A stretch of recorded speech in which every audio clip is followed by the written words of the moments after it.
Hello बच्चों, good evening. चलो बच्चों, आज फिजिक्स का 15th डे स्टार्ट हो रहा है।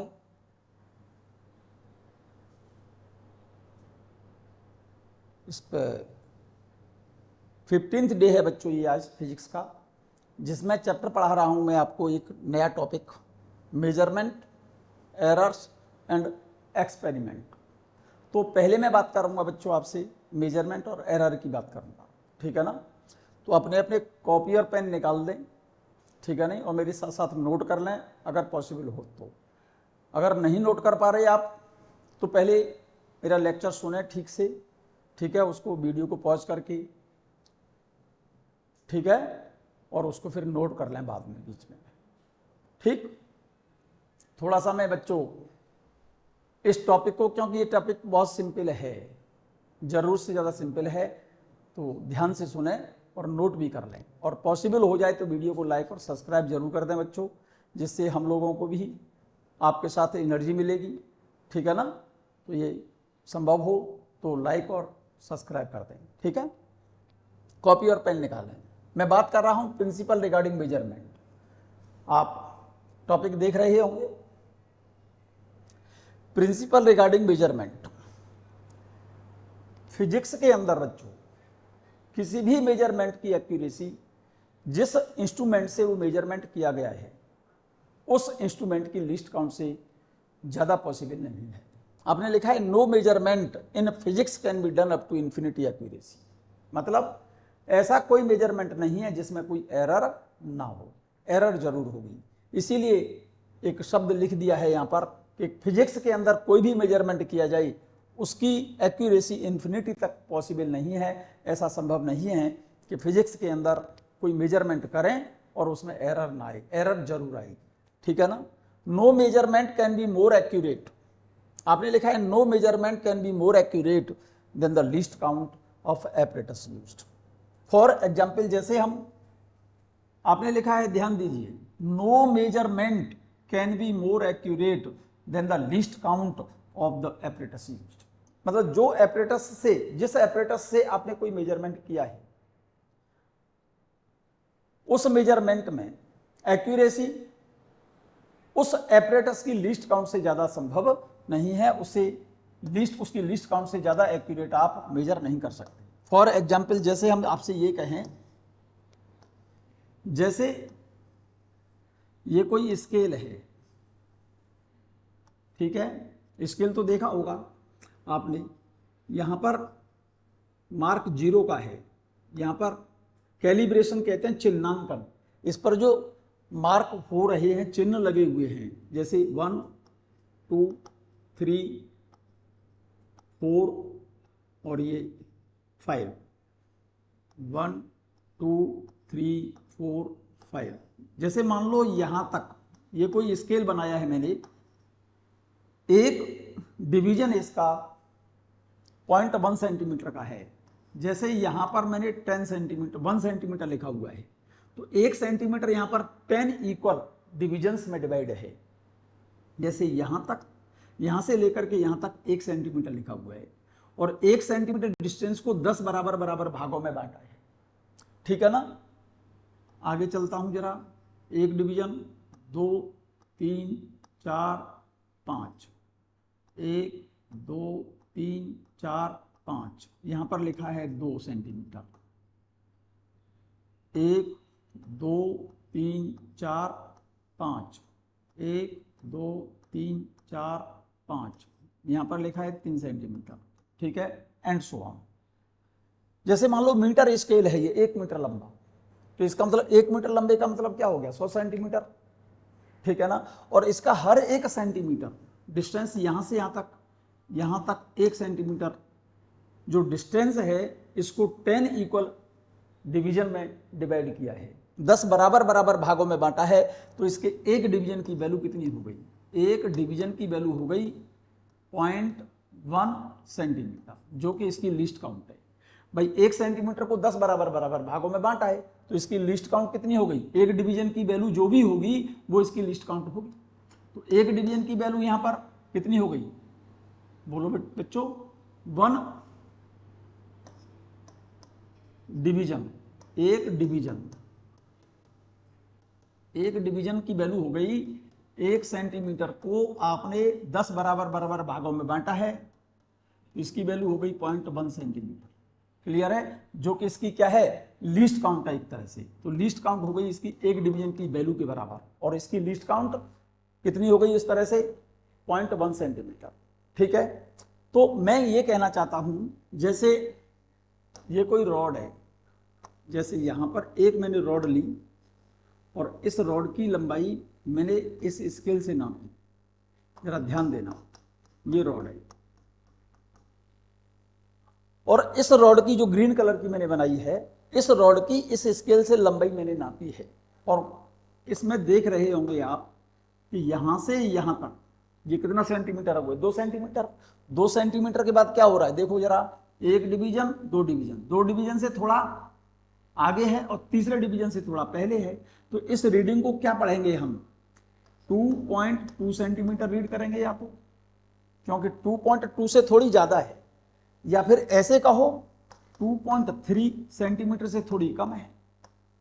भाई 2.2 तक तो एक्यूरेट है, तो 2.2 से थोड़ी ज्यादा है या 2.3 से थोड़ी कम है। इसका मतलब इस रीडिंग के अंदर अनसर्टेनिटी कितनी हो गई, जिसको लीस्ट काउंट के बराबर होगी इसकी 0.1 सेंटीमीटर। इसका मतलब किसी भी मेजरमेंट को, कोई भी मेजरमेंट हो, जिस एपरेटस से वो मेजरमेंट किया गया है, उसकी एक्यूरेसी उस एपरेटस की लीस्ट काउंट से ज्यादा पॉसिबल नहीं है। तो इसका मतलब इस रॉड की लंबाई 2.2 सेंटीमीटर का हो गया तो, या 2.3 सेंटीमीटर का हो, क्योंकि 2.2 सेंटीमीटर से कितना आगे है वो चीज तो इस स्केल से पता नहीं चल रही ना, क्योंकि 2.2 से थोड़ा ज्यादा है, या ये कहिए 2.3 से थोड़ा कम है। अब कितनी ज्यादा है कितनी कम है, तो अनसर्टेनिटी यहां पर कितनी हो गई, 0.1 सेंटीमीटर। क्लियर है? तो कहना मैं ये चाहता हूं कि कोई भी मेजरमेंट हो, जिस एपरेटस से वह मेजरमेंट किया जा रहा है, उसकी एक्यूरेसी उसकी लीस्ट काउंट से ज्यादा संभव नहीं है। जैसे यहां पर इस स्केल की लीस्ट काउंट कितनी है, 0.1 सेंटीमीटर है। इसका मतलब इसके अंदर अनसर्टेनिटी कितनी हो गई, 0.1 सेंटीमीटर हो गई। ठीक है, चलता हूं मैं आगे। ये बात मैंने यहां नोट कर दी है बच्चों, देख क्या लिखा है आपने, नो मेजरमेंट, देखिएगा आप स्क्रीनशॉट ले लें, लेना चाहें तो। No measurement in physics can be done up to infinity accuracy, मतलब ऐसा कोई भी मेजरमेंट नहीं है जिसके अंदर कोई एरर ना आए। इन्फिनिटी एक्यूरेसी का मतलब अनंत तक उसकी एक्यूरेसी संभव नहीं है, इसका मतलब उसमें निश्चित रूप से कोई ना कोई एरर जरूर आएगी। No measurement can be more accurate than the least count of the apparatus. For example, जैसे कोई रॉड है, इसकी लंबाई मीटर स्केल से हमने नापी, मान जाइए उस लंबाई, वो लेंथ जो नापी है अपने मीटर स्केल से, उसकी लेंथ मान लो 24.7 सेंटीमीटर है। ये कोई जरूरी नहीं है कि ये वैल्यू आप लिखें, भाई किसी भी मीटर स्केल से उस रॉड की लंबाई नापी मीटर स्केल से, और वो लेंथ हमारी निकल करके आई 24.7 सेंटीमीटर। इसका मतलब डेसिमल के बाद एक डिजिट है। इसका मतलब जिस स्केल से, मीटर स्केल से ये मेजरमेंट किया गया है, डेसिमल के बाद एक डिजिट है। इसका मतलब उस मीटर स्केल की लीस्ट काउंट निश्चित रूप से कितनी होगी, 0.1 सेंटीमीटर होगी, क्योंकि डेसिमल के बाद एक डिजिट है। तो इसका मतलब इसकी लीस्ट काउंट डेल्टा एल से शो किया है बच्चों मैंने, 0.1 सेंटीमीटर रही होगी, जिस स्केल से ये मेजरमेंट किया गया है। Length measured by a metre scale is 24.7 centimetre. The maximum uncertainty इस मेजरमेंट में कितनी हो गई, प्लस माइनस 0.1 सेंटीमीटर। भाई ये जो लंबाई नापी है आपने मीटर स्केल से 24.7 है, हो सकता है कि 24.7 से थोड़ी ज्यादा हो और 24.8 से थोड़ी कम हो। इसका मतलब ये जो मेजरमेंट में अनसर्टेनिटी या तो प्लस 0.1 है, या फिर या तो लंबाई आपने ज्यादा नाप रखी है या ये कम नाप रखी है, क्योंकि 24.7 से थोड़ी ज्यादा है अगर, तो मैंने 24.7 नाप, या 24.8 से थोड़ी कम है तब भी मैंने उसको क्या मेजर किया, 24.7 सेंटीमीटर मेजर किया। इसका मतलब इसके अंदर अनसर्टेनिटी प्लस माइनस 0.1 सेंटीमीटर की है, जो कि उस मीटर स्केल की क्या है, लीस्ट काउंट। इसका सेंस ये हो गया क्या बेटा, it means that the error in the measurement, जो भी मेजरमेंट किया गया है आपने, उसके अंदर एरर कितने किए हैं, 24.7 सेंटीमीटर में एरर कितने की रही, प्लस माइनस 0.1 सेंटीमीटर, बोलो। और फ्रैक्शनल एरर देखेंगे अगर हम तो भाई 24.7 में 0.1 की एरर है, 24.7 में तो 0.1 की एरर है। फ्रैक्शनल एरर का मतलब 1 सेंटीमीटर में फिर कितने की एरर होगी, least count upon measured value, इसको बोला जाता है फ्रैक्शनल एरर। और फ्रैक्शनल परसेंटेज में निकालेंगे तो बच्चों फ्रैक्शनल परसेंटेज एरर निकालेंगे, तो जो फ्रैक्शनल एरर निकाली है आपने इसमें 100 का मल्टीप्लाई कर दो तो ये कहलाएगी कौन सी एरर, फ्रैक्शनल परसेंटेज एरर। ठीक है, फ्रैक्शनल परसेंटेज एरर। चल सकता हूं मैं आगे। इस प्रिंसिपल को हेजनबर्ग अनसर्टेनिटी प्रिंसिपल कहा जाता है। क्लियर।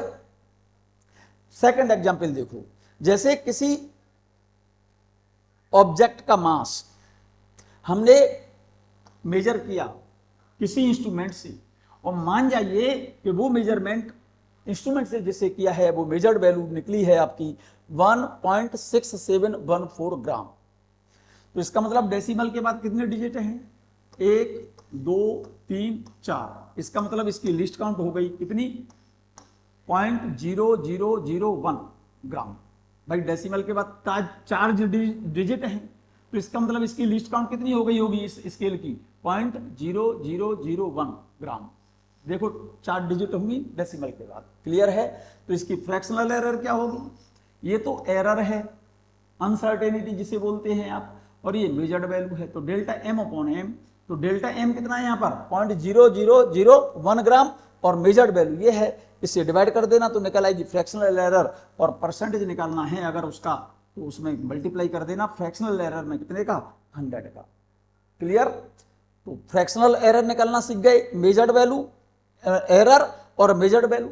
एरर पता चल गई, लिस्ट काउंट को बोलेंगे, मेजर्ड वैल्यू तो एरर और मेजर्ड वैल्यू का रेशियो फ्रैक्शनल एरर है, और फ्रैक्शनल एरर को परसेंटेज एरर में निकालना है तो इसको फ्रैक्शनल एरर को 100 से मल्टीप्लाई कर देना तो फ्रैक्शनल परसेंटेज एरर पता चल जाएगी। क्लियर।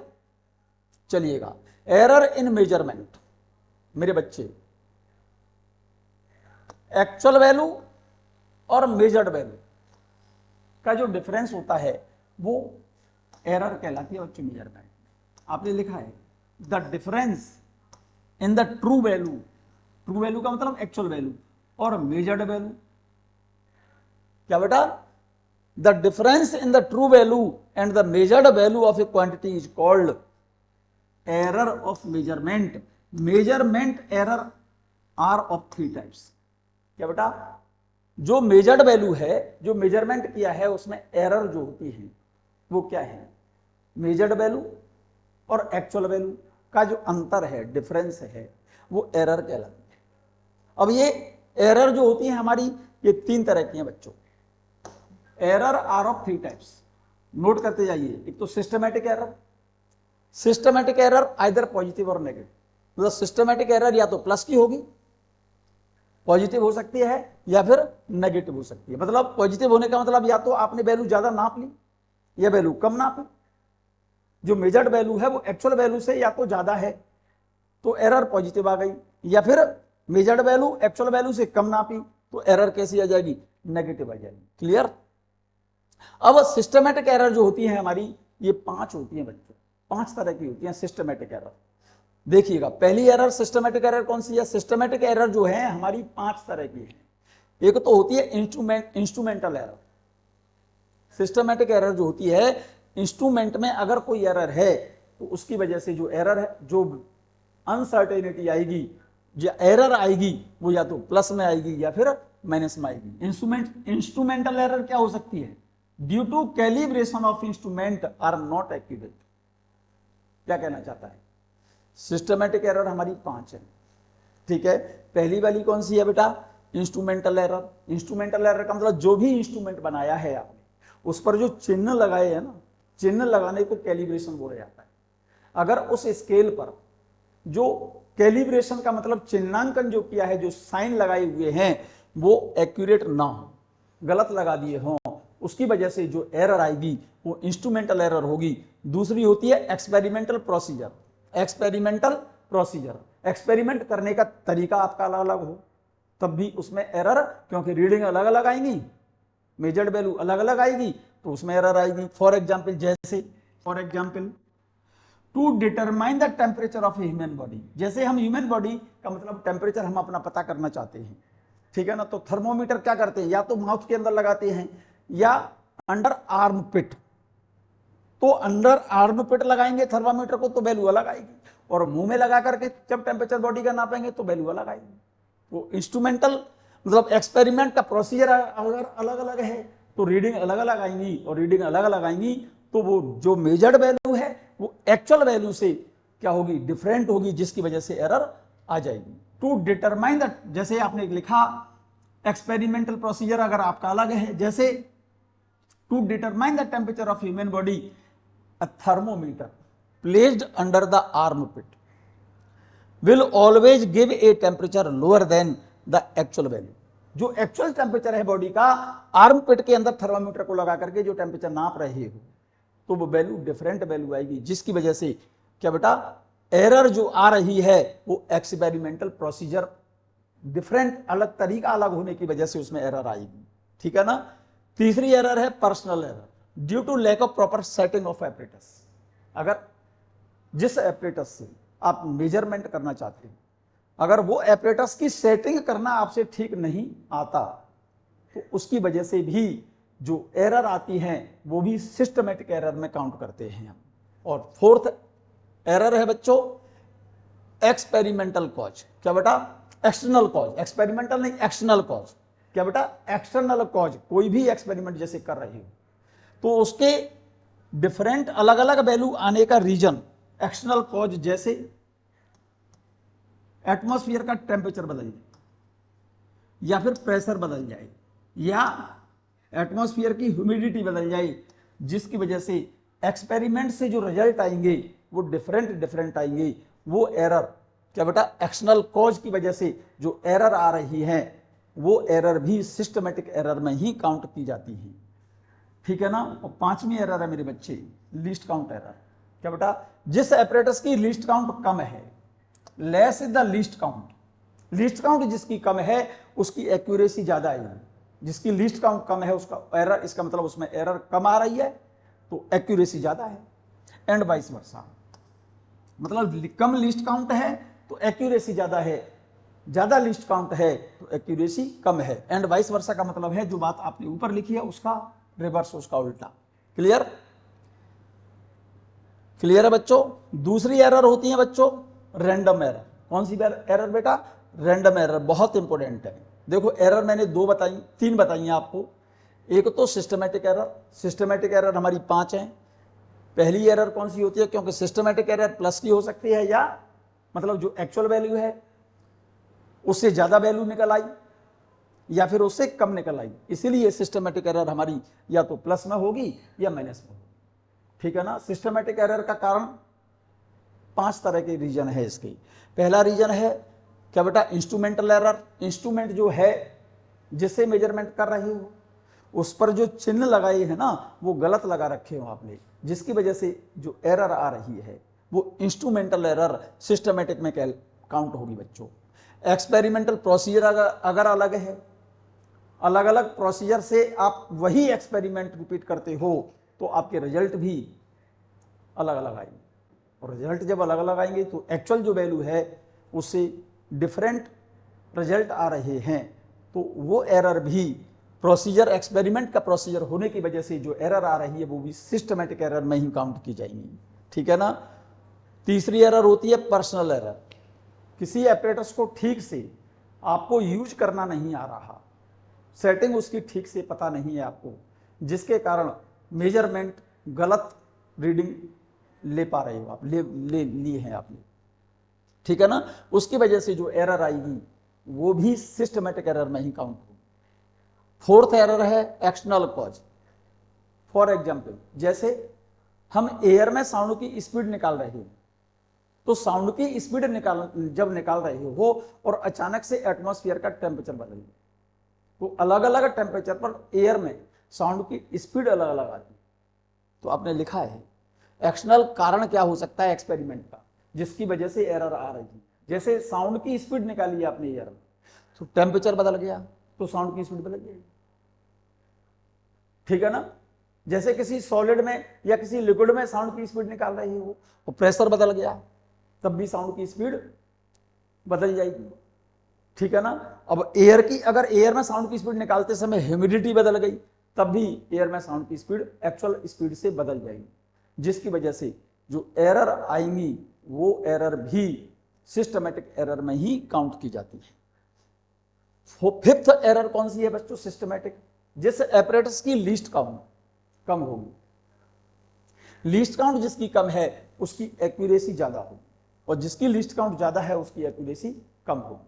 तो ये तो हो गई कौन सी वाली? Systematic error. सिस्टमैटिक एरर हमने 5 बताई, उनके सिस्टमैटिक एरर होने के रीजन 5 बताए आपको, ठीक है नहीं। दूसरी एरर होती है बच्चों रैंडम एरर।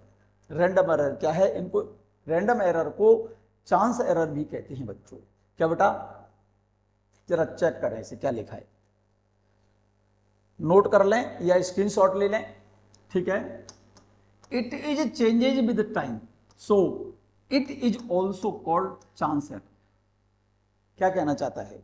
रैंडम एरर कह रहा है वो, it is changes with time, मतलब अलग अलग टाइम पर सेम एक्सपेरिमेंट रिपीट करें तो वो रीडिंग अलग अलग देगी। एक ही एक्सपेरिमेंट को हम कई बार रिपीट करेंगे, कई बार रिपीट करेंगे तो अलग अलग टाइम पर ही रिपीट करेंगे। पहले एक बार एक्सपेरिमेंट वही कर लिया, फिर दूसरी बार वही एक्सपेरिमेंट रिपीट किया, फिर तीसरी बार वही एक्सपेरिमेंट रिपीट किया, तो अलग अलग रीडिंग आएंगी। तो उन एरर्स को बोला जाता है रैंडम एरर। फॉर एग्जाम्पल, जैसे मैंने बता दिया, for example when the same person repeat same experiment he may get different reading every time। अलग अलग समय पर, हर एक बार अलग अलग, एक ही व्यक्ति अलग अलग रीडिंग मीन्स एक ही एक्सपेरिमेंट को बार बार रिपीट कर रहा है तो उनकी रीडिंग भी अलग अलग आएंगी। Random error reciprocal of number of observations. जैसे आप प्रैक्टिकल करते हो कोई सा भी, तो हम कहते हैं कि नहीं कहते हैं 5 रीडिंग ले लो। जैसे फर्स्ट रीडिंग ली एक ही एक्सपेरिमेंट की तो वो कुछ आ गई, सेकंड रीडिंग ली हमने तो पता चला वो थोड़ी बहुत कुछ ज्यादा आ गई या कुछ कम आ गई, ठीक है। हमने कहा तीसरी रीडिंग लो भाई इसी एक्सपेरिमेंट से, तीसरी बार रीडिंग ली हमने उसकी तो फिर वो रीडिंग कुछ अलग आ गई, ठीक है। नहीं, जितने नंबर ऑफ रीडिंग लेंगे और रीडिंग नंबर ऑफ रीडिंग लेकर के उन सभी का क्या करते हैं? एवरेज लेते हैं, तो एरर क्या हो जाएंगी? मिनिमाइज हो जाएंगी। इसका मतलब नंबर ऑफ ऑब्जर्वेशन जितने ज्यादा होंगे उनकी एवरेज वैल्यू उतनी ही क्या हो जाएगी? कम हो जाएगी। So random error is a reciprocal of number of observation. Clear? Number of observation ज्यादा होंगे तो रीडिंग कम होगी। So more is the number of observation, less is the random error. Clear? Clear है? और थर्ड एरर होती है बच्चों कौन सी? Gross error. कौन सी? Gross error. ग्रॉस एरर होती है एक्चुअल में जो पर्सन एक्सपेरिमेंट कर रहा है या तो वो एक्सपेरिमेंट प्रॉपर तरह से जानता नहीं, या ठीक से जानता भी है तो उसे एक्सपेरिमेंट करते समय लापरवाही बरती है, केयरलेसनेस है, केयरलेस है। और जब केयरलेस होगा तो निश्चित रूप से रीडिंग सही नहीं आएंगी। तो ये बात लिख दी मैंने। These errors produce due to carelessness of the observer. जो ऑब्जर्वर है, जो ऑब्जर्वेशन ले रहा है, जो प्रैक्टिकल कर रहा है, अगर वो सिंसियरली प्रैक्टिकल नहीं कर रहा, केयरलेसनेस है, मतलब समझ गए ना बात? सिंसियर नहीं है अगर प्रैक्टिकल करते समय, तो जो एरर आएंगी वो कौन सी एरर कहलाती है? ग्रॉस एरर कहलाती है। These errors produce due to carelessness of the observer. These errors can be minimised only when the observer is sincere and mentally alert. तो जब ऑब्जर्वर रीडिंग ले रहा है, ठीक है नहीं, तो उसको सिंसियर अगर है, ठीक है नहीं, मेंटली अलर्ट है, ठीक से ध्यान से एक्सपेरिमेंट कर रहा है, तो एरर कम आएंगे। और मेंटली अलर्ट नहीं है, ध्यान नहीं दे रहा सही से एक्सपेरिमेंट पर, तो एरर जो भी आएंगी उन एरर्स को बोलते हैं ग्रॉस एरर। ठीक है ना बच्चों? यहां तक बात समझ में आ गई बच्चों सबको? चलो यहां से नेक्स्ट एरर की बात कर रहे हैं बच्चों, ध्यान से सुनेंगे आप, बहुत इंपॉर्टेंट टॉपिक है। एब्सोल्यूट एरर, और क्या बोलते हैं इनको बच्चों? Absolute error. क्या बेटा? Absolute error, relative error and percentage error. क्या बेटा?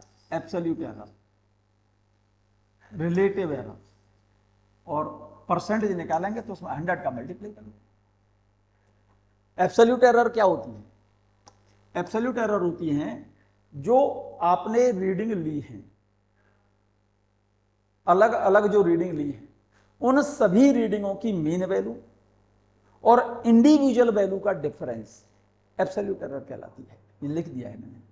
The difference between mean value and the individual measured value of the quantity is called absolute error. जैसे कोई रीडिंग ली आपने, डिफरेंट रीडिंग ली, एक ऑब्जेक्ट की अलग अलग रीडिंग ली आपने। जैसे पहली रीडिंग ली A1, दूसरी A2, A3, A4 and so on respectively. तो पहले इन सब का मीन ले लो। इसकी मीन वैल्यू क्या होगी?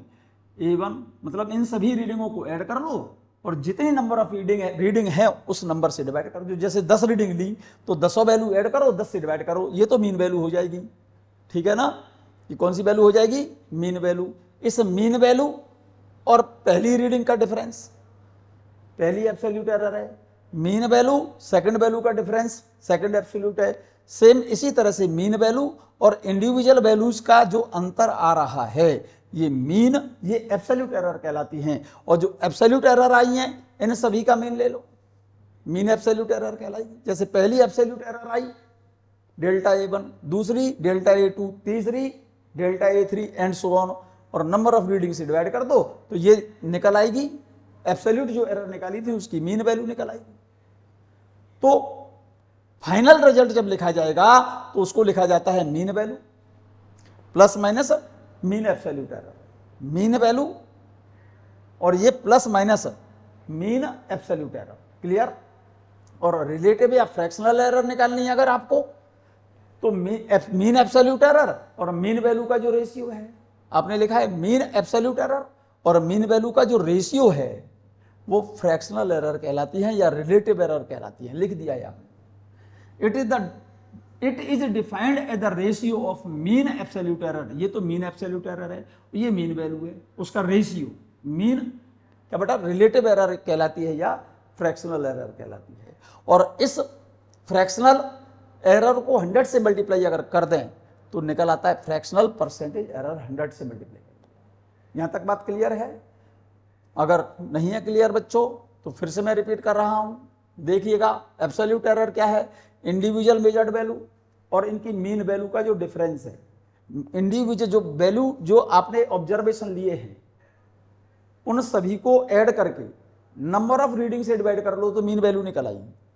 इस मीन वैल्यू और इंडिविजुअल वैल्यू का जो डिफरेंस है, मीन वैल्यू और पहली वैल्यू का डिफरेंस, मीन वैल्यू दूसरी वैल्यू का डिफरेंस, मीन वैल्यू, इन सभी का डिफरेंस निकाल लेंगे तो ये क्या आ जाएगी? एब्सोल्यूट एरर आ जाएगी। और एब्सोल्यूट एरर का सभी का मीन ले लें तो मीन एब्सोल्यूट एरर आ गई। ठीक है ना? और मीन एब्सोल्यूट एरर और मीन वैल्यू दोनों को मिला के लिख दो तो फाइनल रिजल्ट कहलाएगा। और रिलेटिव एरर क्या होगी?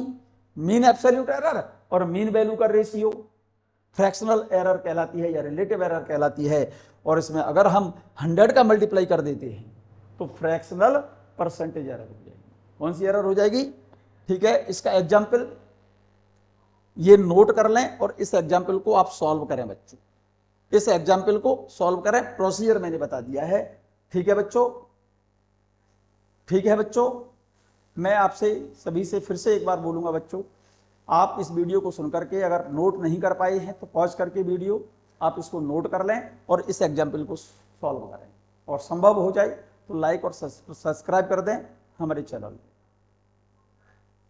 ठीक है बच्चों, मिलते हैं नेक्स्ट टर्न पर।